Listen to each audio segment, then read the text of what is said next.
welcome back to Life Retuning TV for episode 6. I'm Lisa Rudge and we are joined by the creator of Life Retuning, Ildiko. Now, last week we said that we're going to be talking about auras in this episode, which is exactly what we're going to do. Now, Ildiko, is an aura something that we all have? Yes, Lisa, every single one of us has an aura, and it's a field around us which extends about 3 meters out if you've got a healthy aura. Wow. Yeah. In a way, that's a tiny bit scary, that there's a part to all of us that we can't see that affects our moods and the way we feel. Could you tell us a bit more about it? Yes, well, it's only because we don't really get told about it, but really we ought to, because it does have a very long history. People have known about this for a long time. It's because we are really made up of energy, and that energy frequency extends out from our bodies. So a lot of us actually exists in that space, the 3 meters away from us. Wow. So is it just one big, huge, gigantic aura of all the same energy? Is it broken up down into different layers? How does it work? Yes, it's broken into different layers, and in life retuning I work with 8 layers, and I'll just go through what those layers are so everybody understands.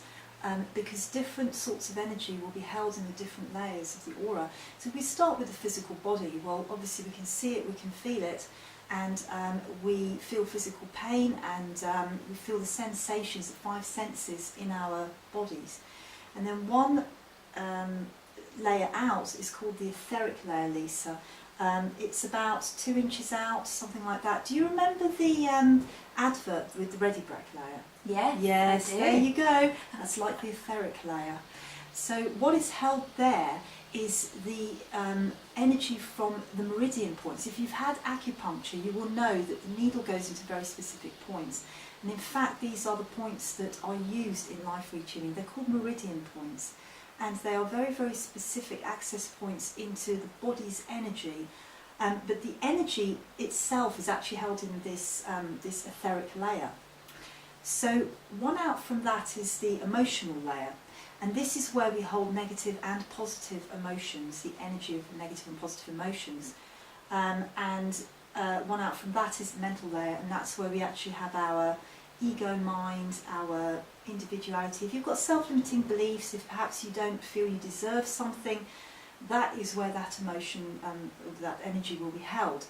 The entire aura is like a huge database, Lisa, and it holds all of the information of every time that we have had anything happen to us. Every moment of our lives is held as a memory imprint in this database. So we can actually access all of this information from the aura, and that is how life retuning works, because it works with that database of energy. So the mental layer is where we hold the information about the way we see ourselves, self-limiting beliefs. For instance, if you feel that you don't deserve something, that's a thought, and that is the layer that it will be held in. Out from that, we actually have some layers of the aura that are not really accessible to us as human beings.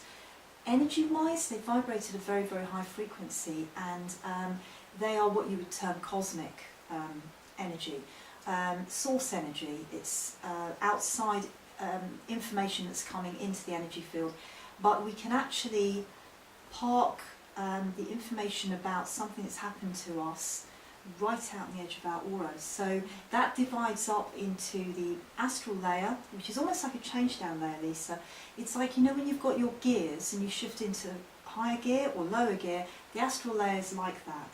And then we've got the etheric template layer, which is it's got a direct communication with the Ready Break layer, but it's just very, very high energy. We have the cosmic layer and the etheric, and those two are really, if you like, non-human levels of energy. So that's what makes up the aura, and we carry that around all the time with us, but we can't see it. Fascinating, eh? That's really fascinating and quite unbelievable. So how does our aura hold all of this information about us? How does it do that? It's very clever. It's held in wave frequencies, which can compact down to a very, very small size. So everything is recorded as energetic information, as wave frequencies. And with life retuning, you can actually track back through all the layers of the aura? That's right, you can, yes. All that information that is available to you can be actually read by the way that we do live retuning, yes. That's amazing. Thank you very much for sharing that with us, Ildiko. That's fantastic. And next week, please join us for episode 7, when we'll be finding out just how far back the root of a current problem can go. We'll see you then. Yes, indeed. See you next week.